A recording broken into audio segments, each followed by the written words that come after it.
Hey, what's going on, everybody? It's your boy Shockwave48 here. Welcome back to another reaction video. And today we're looking at some new manga information of My Hero Academia of this new season, chapter 363.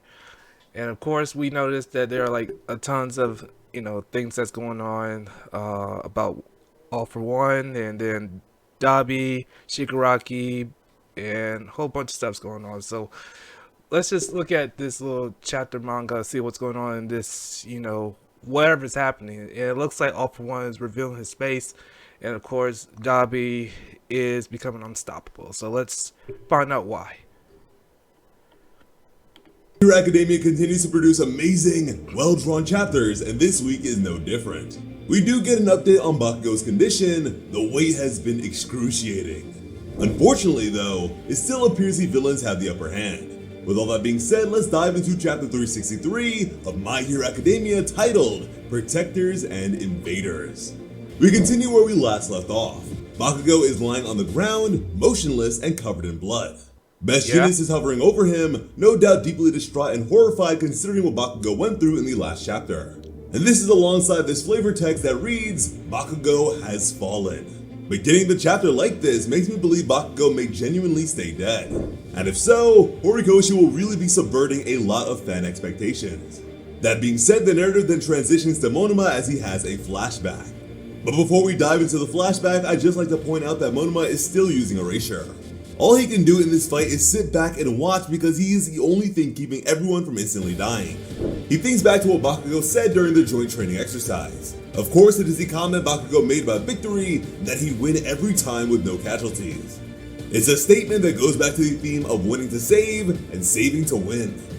But regardless of the connotation, it is a bit of an ironic statement, given Bakugo's current status. Once the flashback ends, Monoma continues to look on in horror. He remarks that this can't be real. His face is uncharacteristically contorted into a pained expression.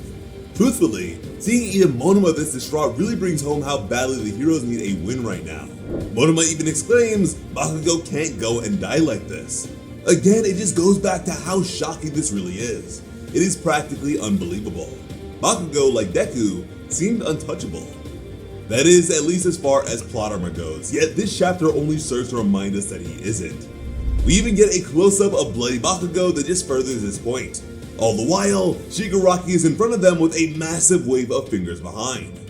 It is a perfect shot that shows the extent of Shigaraki's It's truly disgusting. We know he is controlling the battlefield.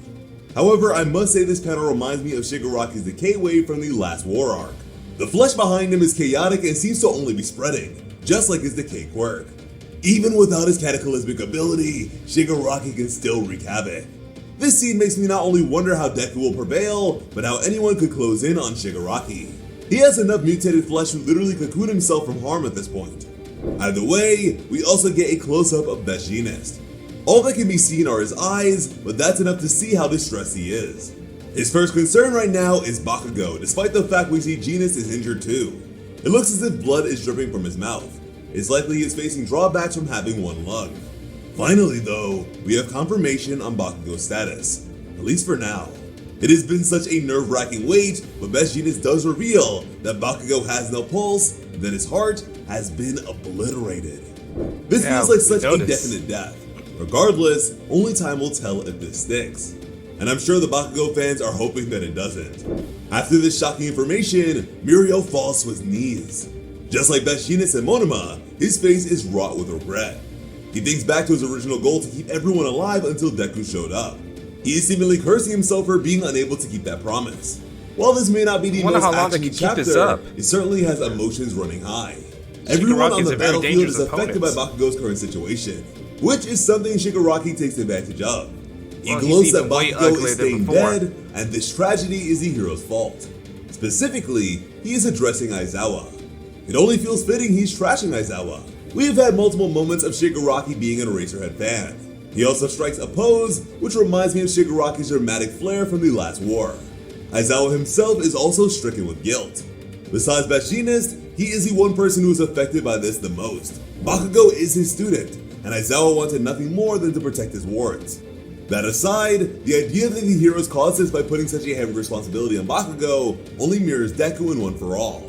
While Shigaraki's gloating adds insult to injury, it doesn't stop the heroes. Mirio is rushing towards him, while Genis is using his quirk on Bakugo.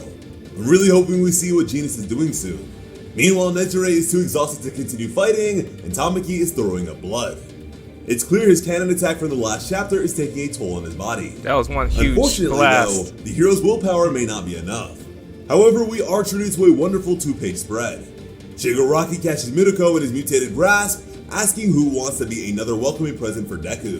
Shigaraki wants to not only physically destroy Deku, but ruin his psyche as well. This final fight will no doubt boil down to a battle of the mind and body. But let's focus on the current events rather than the future. Shigaraki harshly rips off Midoko's prosthetic arm. Midoko herself is defiantly biting Shigaraki's fingers, all while blaming herself for the dire situation. Yikes. The bunny hero says that if she had simply been faster and killed Shigaraki during the last war, they wouldn't be in this situation. All the while, we can see how determined she is despite being practically crushed by Shigaraki's hands. Oh my Blood goodness. on her face and prosthetic, That's terrifying. she is no doubt in pain. But regardless of that, she continues to stand up to Shigaraki by biting him. Even her expression is crazed and stubborn. But if Deku doesn't arrive soon, we may see more than just Bakugo die on this battlefield. Shigaraki, on the other hand, pun intended, continues to rub salt into the hero's wounds. He refers to Midoko by her full name, of course on account of the all-for-one within him, and tells her not to blame herself because their failure wasn't just due to her. That other heroes during the last war dropped the ball too. Shigaraki also points out that because so many heroes retired after the war, it left the heroes no choice but to bring child heroes to the front lines. Therefore, to Shigaraki, it is only natural some of the more inexperienced younger heroes would die. And to be fair, he's not wrong. However, what choice did the heroes really have? Shigaraki then goes on to say that the heroes did throw everything they had, even getting children into the fight. Yet the heroes lacked preparation and numbers. Simply put, Shigaraki states that they were going to lose no matter what. This fight has been nothing but bleak. But before we can even digest what may happen, the perspective changes to Todoroki and Ida at Kamino. Both heroes look on in shock and terror as Onima, an Endeavor sidekick, is burnt alive by a renewed Dabi. We were there to serve our country, but in the process we were exposed to toxic chemicals and denied proper care. I really when we hate got commercials. home. But Raphael Warnock helped pass a law to expand health care for tens of thousands of Georgia veterans, and we won't forget that.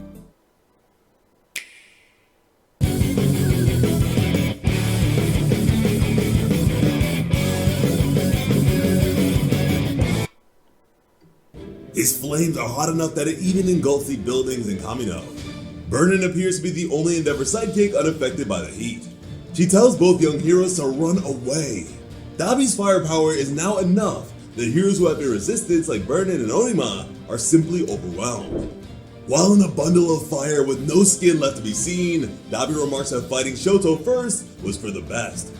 He goes on to say that now he's got a real understanding of his quirk.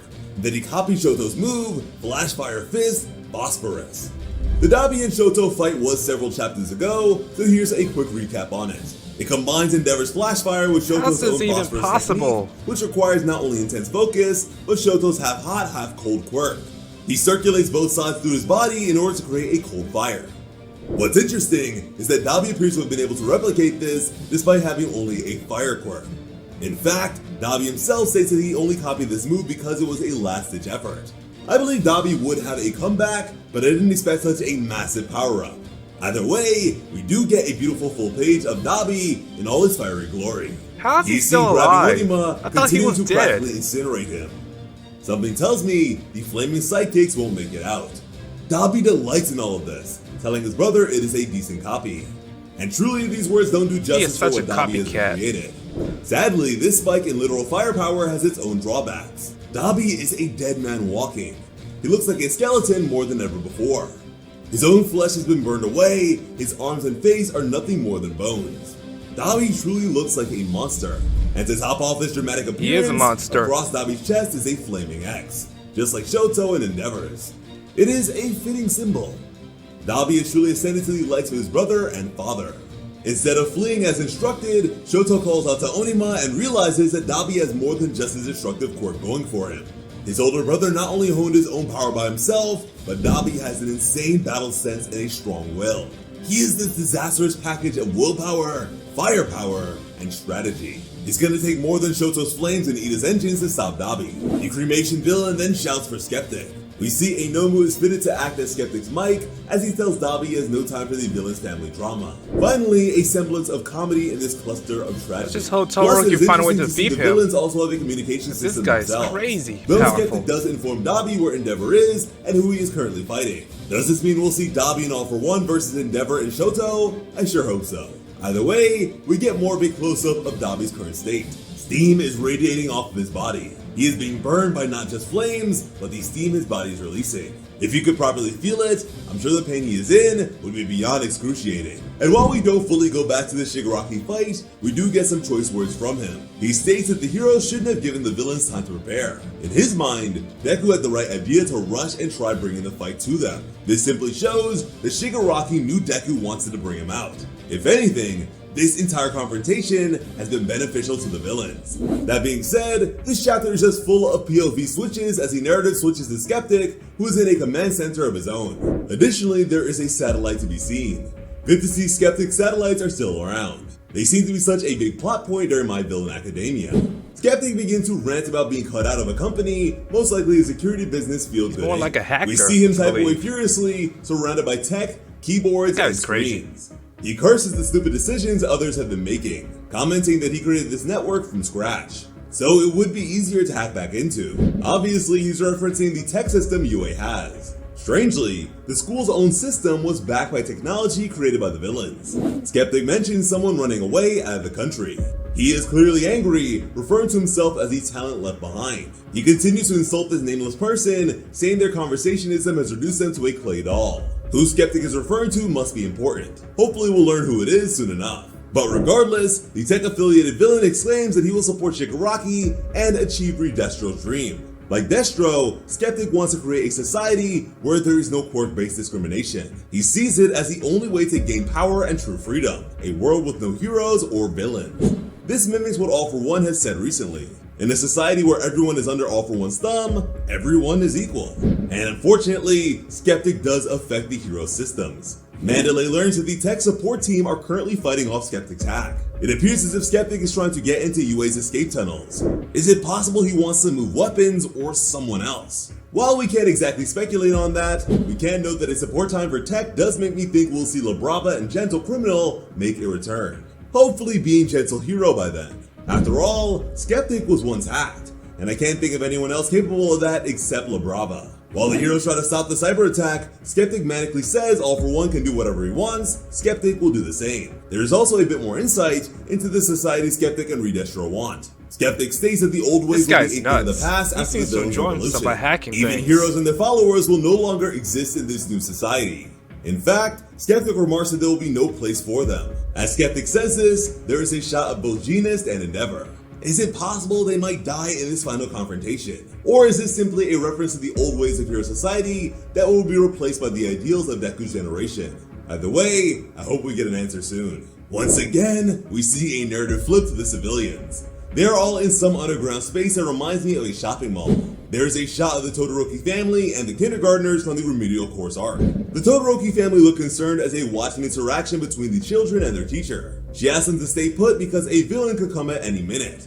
But the children reassure her. They are convinced Todoroki, Bakugo, and the others will win. Honestly, I was excited to see this cameo because we haven't seen these kids for so long. And it's obvious they made a lasting impact on Shoto and Bakugo. And vice versa. Meanwhile, All for One spies are in the background. Those kids were pretty funny in the fourth season. The female spy looks unbothered, if not focused, while the male counterpart appears distressed. It's possible we're gearing up for villains to invade wherever the civilians are being kept. Plus, Skeptic is trying to hack the escape tunnels. If he's not moving something, it's possible he is trying to bring civilians to the fight. Whatever the case may be, it was refreshing to see the Todoroki family again, considering they all wanted to stop Dabi together. Maybe that'll happen. Who knows? Finally, we have the last point of view switch. We are brought back to the fight between All for One and the other heroes. All for One comments that the villains were trying so hard to defend themselves in the last war. Regrettably, this accomplished nothing. But now, All for One sees the final battle going a little differently. Hawks and Endeavor can only watch on as All for One begins to regenerate. Hawk seems lost for words, his expression dumbfounded. And at long last, we have a practically full-fledged All for One face reveal. I cannot begin to describe how long I have waited for this. It feels like hiding All for One's face for so long was intentional. Actually, I'm sure it was. He looks like a That creepy being guy. said, he's a spitting image of his brother Yoichi. Around him, we see the same effects that come from Eri's rewind quirk. This visual aid all but confirms All For One is somehow using a form of Eri's quirk. Many predicted Eri would be the Deus Ex Machina of My Hero Academia, but perhaps instead, it is simply her power. Yet that isn't all For One does. He continues his speech regarding heroes and villains. He proclaims that while heroes are the protectors, this time, the villains are the invaders. It is the complete opposite of the last war. They were caught by surprise. Shigaraki's still not completed. Now, the villains are fighting back with all they've got. All For One finishes with the statement that the villains will make their own dreams come true. Once more, we see the theme of dreams. Deku had a dream to be a hero, and we are seeing that All For One has a dream for a new society. The foils simply don't quit, and you gotta love Horikoshi for it. But sadly, that is the end of the chapter. We are left on another cliffhanger, but I know... Alright, I'm gonna stop here. Wow. This is insane to hear what everything that guy just said from this chapter manga. Everything is turning to mass chaos. Dabi's back and he's insanely powerful as he was before. And of course, Shigaraki has gone nuts. And there's Skeptic who is hacking everything. And now, I'm just like so confused. Like, how could Dabi be alive when he got burned by Todoroki? I mean, Todoroki fought everything he had from his power. And yet he still comes back. Not to mention he has ice and fire. Wow. I just hope Todoroki might have some backup on this spot because he can't take Dabi all by himself. It's a deadly... It's a suicide fight. Well, I'm not for sure. I mean, I'm just guessing out loud. But I guess we'll find out on the next chapter, guys. In the meantime, thanks for watching. I'll see you guys later. Don't forget to like, comment, subscribe. And I'll see you guys on the next video. Peace.